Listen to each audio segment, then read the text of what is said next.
The views and opinions expressed on America's Workforce Union podcast and its digital media channels are solely those of the speakers and do not necessarily represent the views and opinions of the producers or sponsors.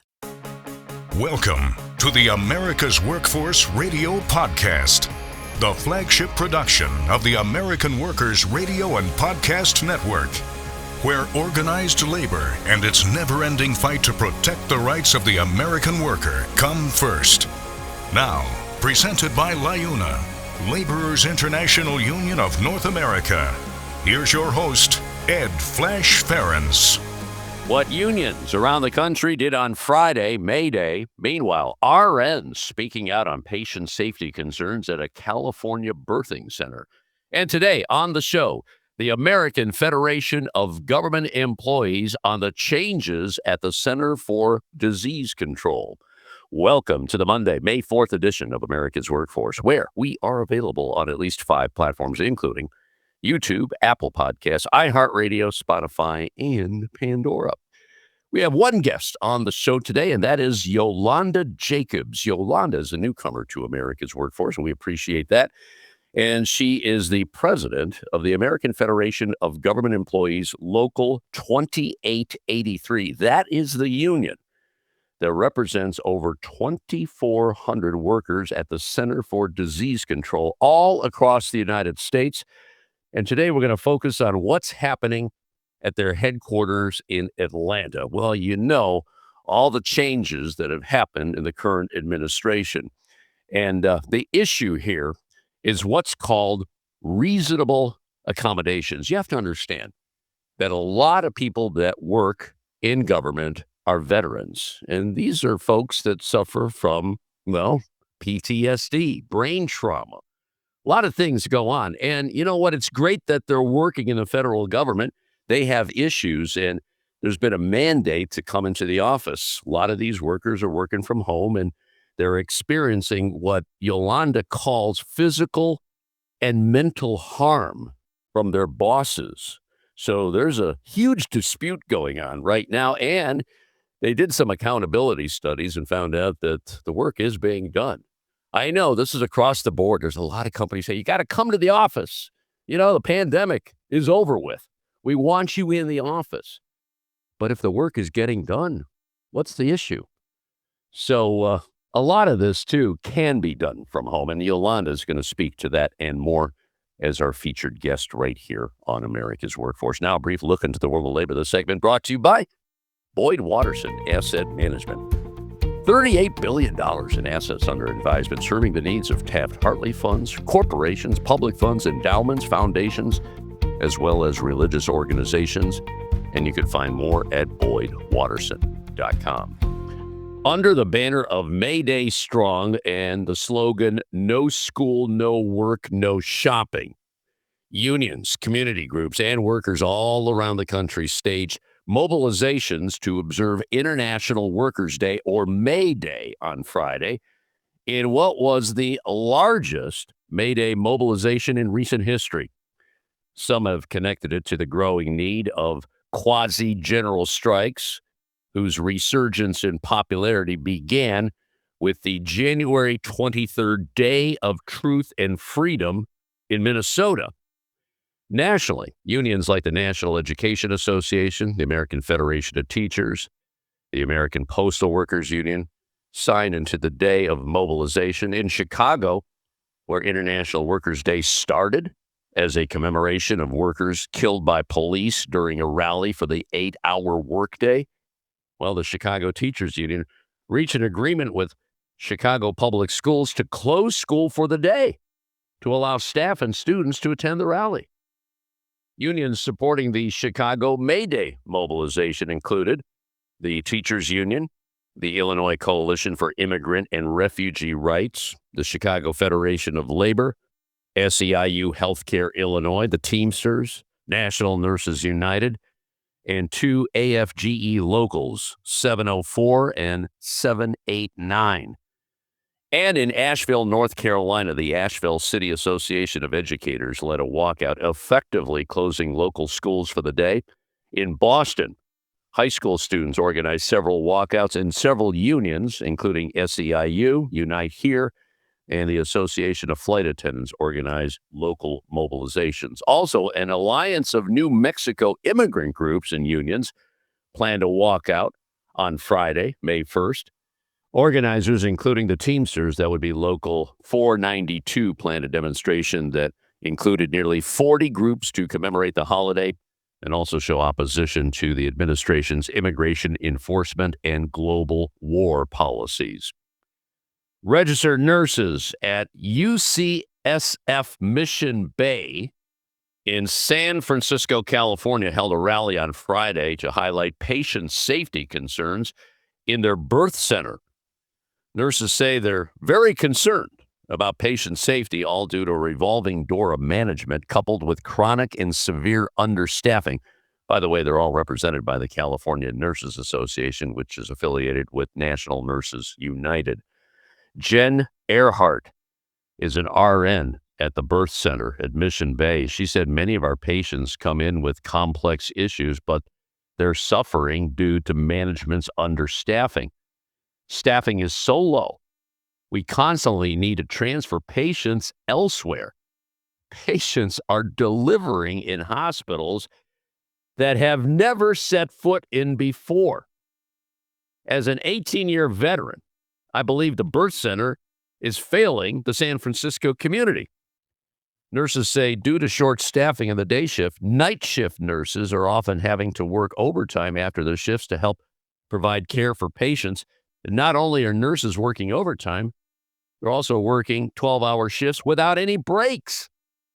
Nurses know that tired and overworked nurses are more apt to make errors in care or overlook important signs that put patient safety in jeopardy. So, following a vote of no confidence, the birth center's nursing director was removed from her position in January of this year. And despite the change, the nurses persist, and nurses are now bringing their concerns directly to the community. All right, we're going to take a quick break. When we come back, the American Federation of Government Employees and what's happening at the Center for Disease Control in Atlanta. That story right after this on America's Workforce. You're listening to America's Workforce with Ed Flash Ferens. It takes LIUNA to build North America's infrastructure.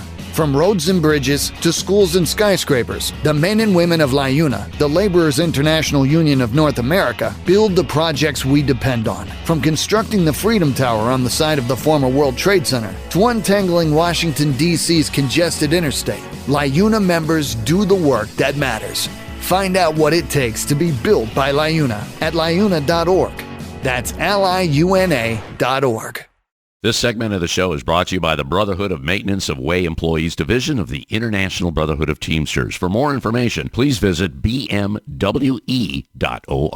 America's Workforce is brought to you in part by the Communication Workers of America. You can find more at cwa-union.org. American workers are sick of struggling to get by. It's time to get ahead. In the Teamsters Union, workers are winning industry-leading contracts, historically high wages, fully paid health care, and retirement benefits you can count on. Across the country, Teamsters fight alongside our brothers and sisters to secure a better life. It's what we've been doing and how we've been living for more than a century. When we fight, we win. Join us. Be a Teamster. America's Workforce is brought to you in part by the United Steelworkers. You can find more at usw.org. America's Workforce is presented by the Laborers International Union of North America. Feel the power right now at liuna.org. There is unity and strength for workers. We are the USW. We are the USW. The United Steelworkers. The largest industrial union in North America. We represent 850,000 members in the U.S., Canada, and the Caribbean. We work in metals, rubber, chemicals, paper, oil refining, atomic energy, and the service sector. We are steelworkers, standing strong and fighting for what's right. Now, back to America's Workforce. Here's Ed Flash Ferens. And remember, you can check us out on Facebook or follow us on X, formerly known as Twitter. That would be AWF Union Podcast, AWF Union Podcast. Let's go to the city of Atlanta, Georgia. Joining us as our featured guest is Yolanda Jacobs. Yolanda is president of Local 2883, the American Federation of Government Employees. National website often quotes stories from them here on America's Workforce is AFGE.org. And by now, you know, it has not been an easy ride for the federal workforce, especially those that are represented by a union, a big union like the American Federation of Government Employees. Now, Yolanda, I see you represent over 2,400 CDC workers. Give me a little more about your background and how long you've been president of that local. Go ahead. I actually began my activism work with the union in 2021. In 2023, I became the executive vice president, and in July 2024, I became president of our local. A few months after taking the reins of that, of course, the new administration came in and changed everything we thought about how unions would operate in a space where we're not wanted. So what's the first thing they did when they came into office? And a lot of this was outlined in Project 2025 because, as you know, well, there's a lot in government. Those elected to government are representatives in the House and the Senate. They don't think there should be unions in the federal workforce, and they're doing everything possible to diminish those ranks. But what are some of the things they did? Some of the first steps they took was to renege on our contracts. People say that they canceled them. I say they reneged. Usually when there's contract cancellations, there's some type of penalty involved. But in this case, it was a reneging and a de-recognizing of our unions. There were memos signed requiring us to vacate any office space we had, turn over any equipment that the agency might have issued that the unions were using. They also began to, at some point, stop payroll deductions. So they threw a lot at you, but what I'm looking at now is they call it RAs, reasonable accommodations for telework. And a lot of that I know happened during the pandemic because, you know, it was a dangerous time in America. Let's be honest about that. Maybe you can speak to how many people have been teleworking and where do we stand with that right now? At one point, we had a significant number of employees at the agency who were on telework, and as you said, had been on telework since the pandemic. Some of those employees, because they were teleworking, did not have reasonable accommodations in place because there wasn't a need for it since they were already getting the telework. And because the unions also had agreements with management that in order to bring people back into the office, there would have to be some type of negotiation at the table as to what that was going to look like. They kept telling people, oh, you're okay because you're with the union, so you don't really have to worry about it. And then just overnight, those memos started coming out. It became something that people did have to worry about, including people who are hired under Schedule A, which means that you're being hired with the agency knowing that you have a disability. We saw back in, August, where CDC first took the step of saying we're revoking RAs, especially since the system was already broken because they eliminated the programs that handled RA. Our EEO office was totally eliminated, so there was no one there to process RAs anyway, but supervisors were given the ability to at least approve interim RAs until the system could be back online. And the thinking at the time was the system would come quickly back online because if you've got a program, you would think that there's a plan in the background to do uptake and get that program working efficiently. Again, in some other aspect, if not at CDC, through HHS. But of course, as we can see all the way up to the present day, that is not what happened. This system continues to become even more broken than it already was. You know, back when they gutted those, that was April 1st. April 1st was when our EEO office was gutted. Those people received reduction in force notices. And then in August of 2025, of course, those notices were effected and they were separated from the agency. But it has been a thorough destruction of procedures in place without having any other backup plans fully thought through that could pick up the slack when like I said, just basically fired hundreds of people. Yeah, we heard a lot about reductions in force, and a lot of this is under the guise of waste, fraud, and abuse. I'm sure you have a different take on that, Yolanda. These are people that probably work pretty hard, were very dedicated to what they were doing, right? Exactly. Very much dedicated. And we see the work that they were doing because now that work is not being done. And sometimes that's what it takes. There's been even people over the years that say, what are unions doing? Unions don't do anything. The union doesn't do this. It doesn't. But now that the unions are not there in the same capacity, they're begging to have the unions back because they realize that even when they weren't per se a member or a bargaining unit employee, they still benefited from a lot of the oversight that the unions provided in these agencies. And so when they talk about fraud, waste, and abuse, we are seeing more. If anything, there's going to be more fraud, waste, and abuse when there's no oversight than there is when there's oversight. Yeah. There's massive amounts of money that is being spent by the agency as far as EEO goes, because so many employees, so many of our members alone, maybe over 200 members, have filed EEO complaints because of denials of their reasonable accommodations. That costs the agency money. Every time someone files an EEO complaint, that costs money. So we're looking at millions of dollars in EEO complaints. So where's the cost savings? And that's a question that has prevailed. That's the thing. Where is the cost savings if what you're doing is causing so much litigation, irreparable harm to the employees, both financially and career-wise, and even health-wise for those who have severe disabilities that impact their ability to come into a physical campus and work.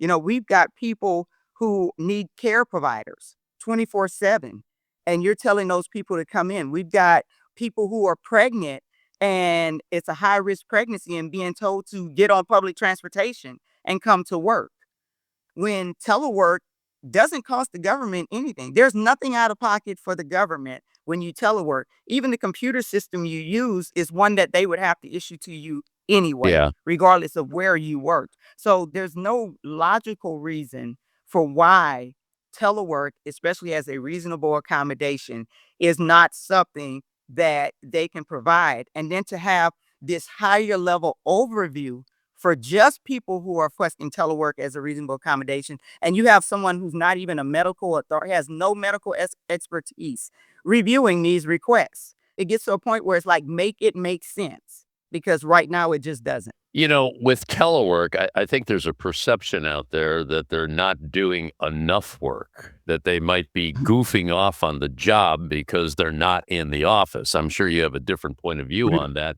But let me ask you, the work done via telework was being done, is being done. And that doesn't seem to be sinking into management right now. Yeah. And the fact of the matter is, not only is it being done, but your management looks at telework, the productivity, the same way as if you were in the office. So you're still responsible for all the same things that an employee who comes into the office is responsible for. There's no deviation. There's no, oh, you're teleworking, so you don't have to be accountable during these hours. You don't have to produce these materials or whatever it is that needs to be done on the job. And these people have done these jobs even during the pandemic. So the whole idea of the lazy employee, and I know an employee, if they're going to slack, they can slack anywhere. Yeah. They can slack in the office. They can slack outside of the office. It does not matter where you put a person. Either they're going to do the work or they're not going to do the work. But it's management's job to know what their people are doing. But I don't think it's even anything where they went to management and got a perspective. They just came in just slicing and dicing everywhere because they wanted to make a point. Yeah. Yeah. And of course, that trauma that was talked about, they wanted to begin to inflict that trauma, and they have steadily inflicted that trauma, especially at the CDC. The morale is in the gutter there. The love of the work, you see, is being lost among a lot of people because you're not even allowed to do what you love as an aspect of that work anymore. Now it's all about pleasing an authority figure. And it's hard to please somebody when you really don't know what they want, because they don't know what they want either. Right. Because every time you turn around, it's something new. So the employees just feel like they're just being batted back and forth, back and forth. A lot of our members, their mental health, like I've said in other areas, their mental health is not good. It's not good at this time. Yeah, yeah. Well, they've created a hostile work environment. It's definitely hostile. I understand now. Now, there's some that, especially those with disabilities, their doctors have said, you know what, they have to telework. They have to do that. And it's my understanding some of these individuals are suffering from post-traumatic stress disorder because of the environment there. Is that right? Yes. And because of the shooting that happened on our campus back in August of 2025. And then we have people who are veterans, because we have disabled veterans who have been diagnosed with PTSD. And they're suffering as well, being forced to come back onto a campus that reminds them of a war zone. Unbelievable. Unbelievable. How many have, well, you said there's reductions in force, and we've seen that across the board in federal agencies. How many have just said, you know what, I'm not going to work here anymore. I can't handle this. A lot of them have said, I'll see you later. Bye. Yeah, we've lost count of those people. When we look at our membership roster compared to how many members we have and what we're losing them through, because usually there's a reason given for their cancellation. And we're seeing more and more of them. They're either retiring or they've just decided to seek employment elsewhere because they can't do it anymore. They can't come to work every day not knowing if that's going to be their last day, because they don't know if there's more reductions in force on the menu. We have no idea what's on the menu. We just know that we're tired of eating from this menu because it's not healthy. Yeah, you're getting poisoned right now. That's what's happening. Yeah. Yolanda, I got to take a quick break here. Our featured guest is Yolanda Jacobs. She is the president of the American Federation of Government Employees Local 2883. They represent over 2,400 CDC workers. You mentioned about work not getting done. That scares me, especially with the Center for Disease Control. This is a very important government agency. Let's talk about that next. Once again, you're listening to America's Workforce. We'll be back right after this. This is America's Workforce. More shows available at awfradio.com.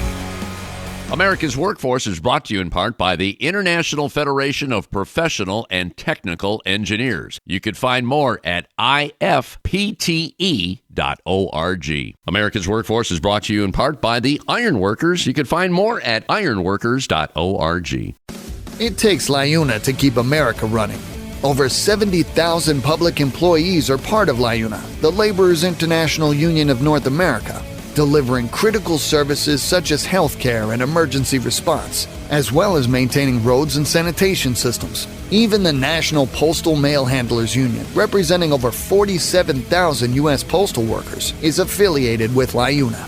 Find out what it takes for LIUNA to keep America running at liuna.org. That's liuna.org. America's Workforce appreciates our sponsor, the Columbus Central Ohio Building and Construction Trades Council, who represents more than 18,000 workers from 19 affiliated local unions and district councils. The Heat and Frost Insulators and Allied Workers are proud to be a title sponsor for America's Workforce Radio. The Insulators Union is leading the way in the mechanical insulation industry, fire stopping, and infectious disease control. Regarded as North America's energy conservation specialists, these professionals are known for their professional work and dedication. You can learn more about the Insulators Union at insulators.org. America's Workforce Radio is sponsored in part by the International Union of Painters and Allied Trades, District Council 6, representing painters, glazers, drywall finishers, and sign and display industry workers. They remind you that belonging to a union is your right as an American. America's Workforce is sponsored in part by Boyd Watterson Asset Management, LLC. Find out more about our investment solutions tailored to meet the needs of Taft-Hartley funds at boydwatterson.com. America's Workforce is brought to you in part by the Heat and Frost Insulators Labor Management Cooperative Trust. Find out more at insulators.org/LMCT. Now, back to Ed Flash Ferens with America's Workforce. And don't forget, you can check us out on at least 5 platforms. That includes YouTube, Apple Podcasts, iHeartRadio, Spotify, and Pandora. And when you get an opportunity, here's what you do. Just sign up and receive our shows on a regular basis and give us a rating. We always appreciate those 5-star ratings, so please keep them coming. Yolanda Jacobs is our featured guest today. She's president of Local 2883 of the American Federation of Government Employees. AFGE.org is a national website. I go to it just about every day and see the horrors that are happening to federal workers here ever since the second administration began with the Trump administration. And today we're focusing on the Center for Disease Control, and it's not been pretty. We're talking about reasonable accommodations for workers, many of them vets, many of them with disabilities. And right now, management is saying, hey, you got to get back to work. They're getting the work done via telework, but that's not good enough. You mentioned something that caught my attention in the first segment. Work not getting done. You lost a lot of people there because of these so-called reductions in force. What work is not being done at the Center for Disease Control, Yolanda? Of course, our chronic area took a large hit there. So a lot of our members who were once in those areas, in chronic disease prevention areas, that work is not getting done.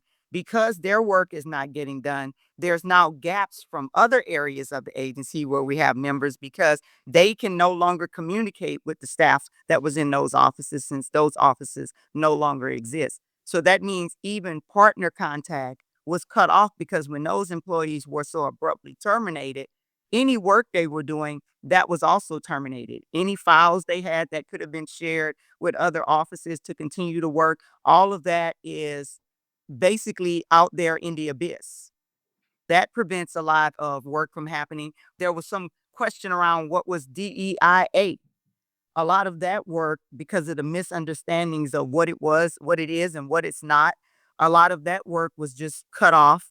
That's what we're seeing as far as the work goes. And then when it comes to it, since everything has to go through so many layers of bureaucracy now, and the federal government is already a bureaucratic government where there's so much bureaucracy. But now we're seeing that has intensified. Instead of it being more streamlined, is what we were told, it's going to be a more efficient service.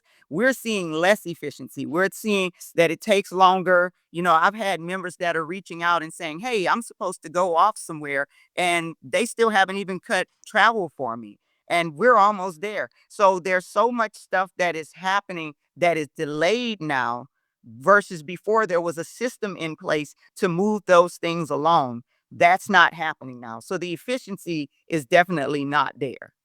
Despite what might be being told by the other side, the efficiency is not there. And employees are scared about that because when it comes to our PMAP, performance management plans, depending on who you have as a manager, even when they know that you have been unable to do certain work, that doesn't stop you from being basically penalized on your performance management. And I think you've probably seen by now how they wanted to change the scoring as far as performance management goes, where it's a 1-3-5 system now instead of a 1-5 system. If you are someone that, say, gets a 1 or a 3, you could be more likely to face a reduction in force than someone with a 5. But they made 5 such a hard thing to attain, such a hard score to attain, that the majority of the employees are going to fall somewhere in that 3 range. Yolanda, you had, or maybe you still have, a collective bargaining agreement. I know they've been tearing these up. I remember when they started with the TSA workers, and they had a 7-year contract, and they just tore that one up. But a lot of this has ended up in court. Where do we stand with your CBA? Is it in court now or what? Well, AFGE as a national office has litigation going as far as our CBAs go. But at this point in time, the agency, they are not recognizing our CBA or any of our other MOUs. Unbelievable. Unbelievable what's going on here. You also pointed out that the work that was being done all of a sudden stopped. It halted. And they said, you know what? Like that. You're done. You're out of here. Yes. Did they delete any of that work, or is it somewhere? Is it somewhere that's being saved? So maybe eventually down the road, somebody could pick up on that. I'm kind of concerned about that. Yeah, and I think it's going to be extraordinarily difficult for them to do that, considering that a lot of that work also resided with the employees that were responsible for it.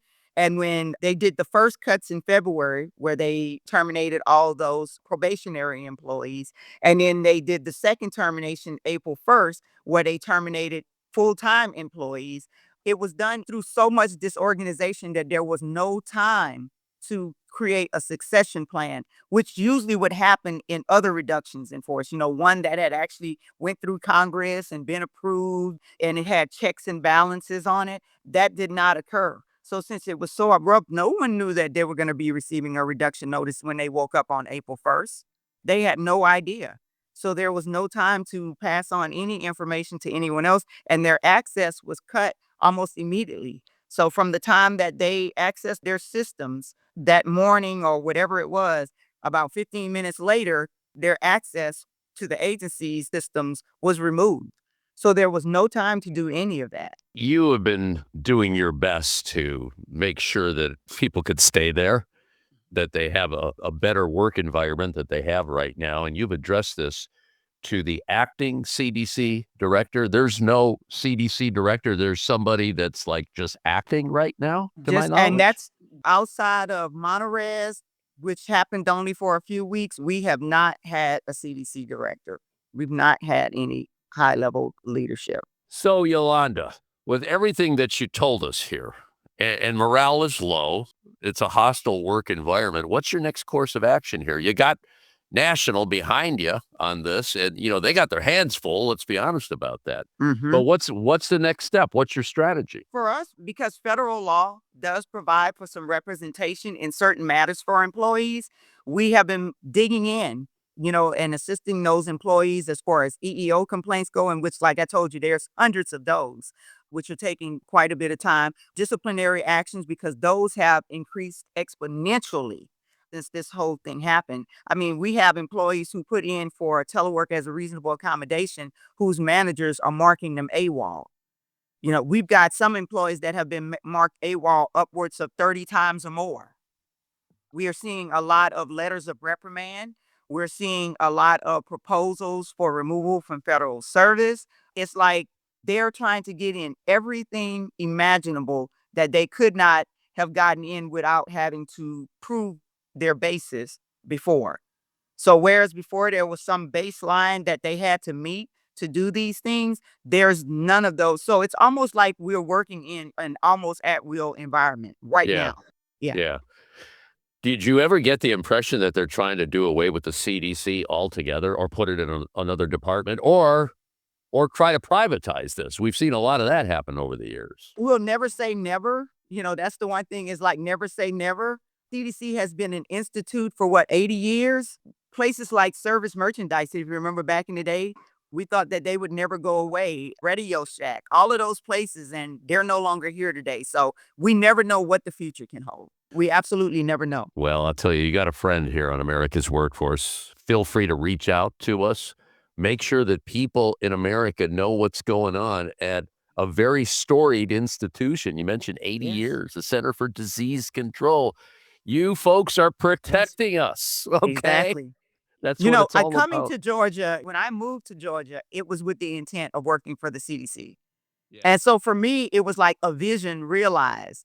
And the CDC that I have known over these 20 years is not the CDC that I see today. Yeah. So and it's really troubling. It's really troubling. Yolanda Jacobs, president of Local 2883, the American Federation of Government Employees, representing over 2,400 workers at the Center for Disease Control. You stay in touch with us, and most importantly, stay safe, okay? Thank you. Will do. And that'll be it for another edition of America's Workforce. Coming up tomorrow, the IBEW Local 125 in the Pacific Northwest. Until then, all of you have a safe and wonderful day. That concludes another episode of the America's Workforce Radio Podcast. Thanks for listening, and be sure to subscribe so you never miss a show. America's Workforce is a production of Labor Tools and BMA Media Group. Find out more information online at labortools.com.